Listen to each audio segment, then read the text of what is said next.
sinasuggest mo na dapat matanggal yung fundamental function nila sa Constitution na bantayan ang inyong pang-aabuso, ibig sabihin, ina-undermine mo na ang confidence ng publiko doon sa institution ng Supreme Court. At hindi iyan maganda at dapat kang parusahan ng pagkakakulong o ng fine. So magandang gabi po sa ating lahat, at lalo na sa mga tagapagsubaybay sa ating mga video, sa aking mga viewers, sa aking mga subscribers, sa aking mga tagapag-suporta. Maraming salamat po sa inyong lahat. At bago po tayo magsimula sa ating video reaction, paki-subscribe naman mga par sa ating YouTube channel upang palagi po kayong updated sa mga video reaction natin. So ngayon mga pare, pag-usapan natin si Senate President Tito Soto. Kasi mga par, si Tito Soto para bang pinalabas niya na mali yung taga Supreme Court na basura sa case ni Sara Duterte, yung sa impeachment complaint. Para bang pinalabas ni Senate President Tito Soto mga para mali yung mga taga Supreme Court. Kaya pinakasuhan po si Tito Soto mga par sa mga ibang mga abogado. Kasi mga par, yung mga lawyer na nasa Supreme Court, hindi po sila basta-basta mga par. Mga practicing lawyer po sila mga par.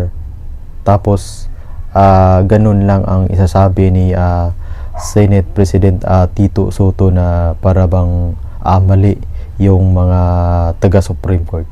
So may video po tayo mga par kung sino yung nagpapile ng complaint kay Senate President Tito Soto.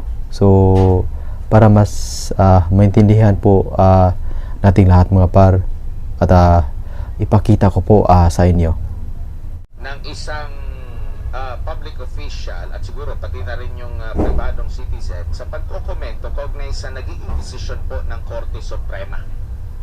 Alright, tingnan na lang natin yung jurisprudence. At walang iba kundi yung lolo ni Senate President Tito Soto. Ano ang sinabi niya doon?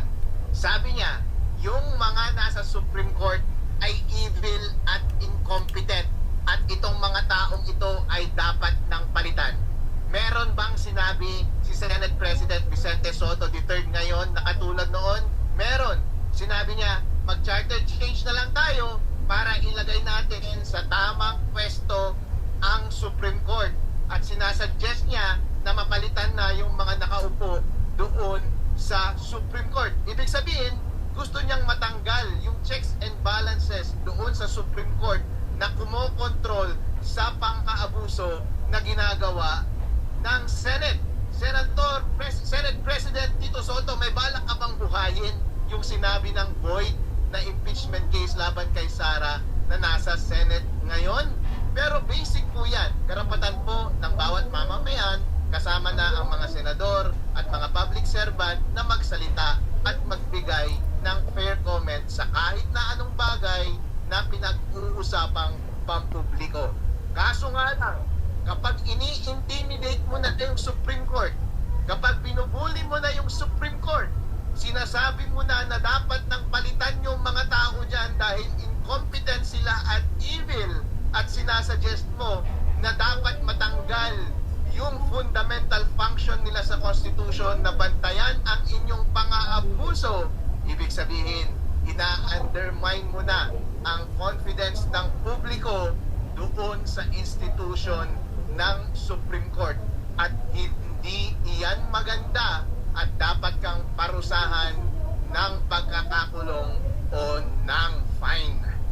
Opo, kaya nga dapat lang. Sa pagkakalam nyo po, maliban po dito sa lolo ng Senate President, marami na po lolo, tinatawag na lolo si Senate President. Pagbibigay ng komento, hindi nagsasang-ayon sa naging desisyon ng Korte Suprema. Kaya dapat lang kasi matanda naman si Parang ano yan, Tito isipin Sotto. ninyo, halimbawa, kapag sinabi ninyo na huwag mong sundin yung utos ng korte, yun, ginugulo mo yung proseso ng hustisya. Ang essence ng indirect contempt ay hindi mo sinusunod ang maayos na pamamalakad ng pag-dispense ng hustisya. Halimbawa, Yun. kung may utos, halimbawa sa isang violence against women na case, nalayuan mo yung girlfriend mo, lapit ka ng lapit, ini-stalk mo pa rin, tapos hinaharas mo pa rin, tapos sabi ng kaibigan mo, uy, huwag mong sundin yan. Tapos sinasabi niya sa mga pulis, habang inuuli siya ng mga pulis, huwag mong sundin yan dahil mali yung judge dyan, pinipigilan niya. Parang yun din kasi ang sinasabi ni Senate President Tito Sotto ngayon eh.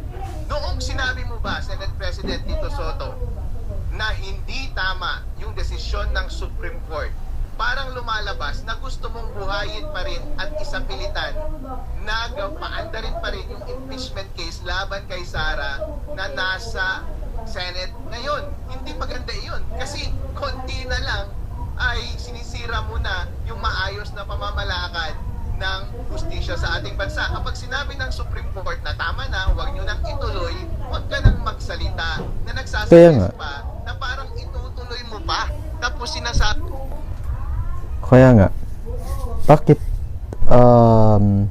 siguro ang tingin siguro ni Tito Sotto mga para sa mga lawyers niya nandoon sa Supreme Court, mas bobo para sa kanya. Yun siguro ang tingin ni Tito Sotto mga pa.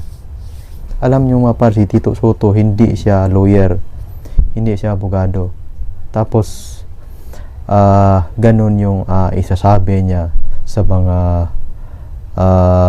abogado na nandoon sa Supreme Court. Kaya dapat daw nakakasuhan si Tito Sotto at dapat ipakulong. So hanggang dito na lang tayo mga par, at maraming salamat po sa panunood po ninyo sa ating mga video reaction.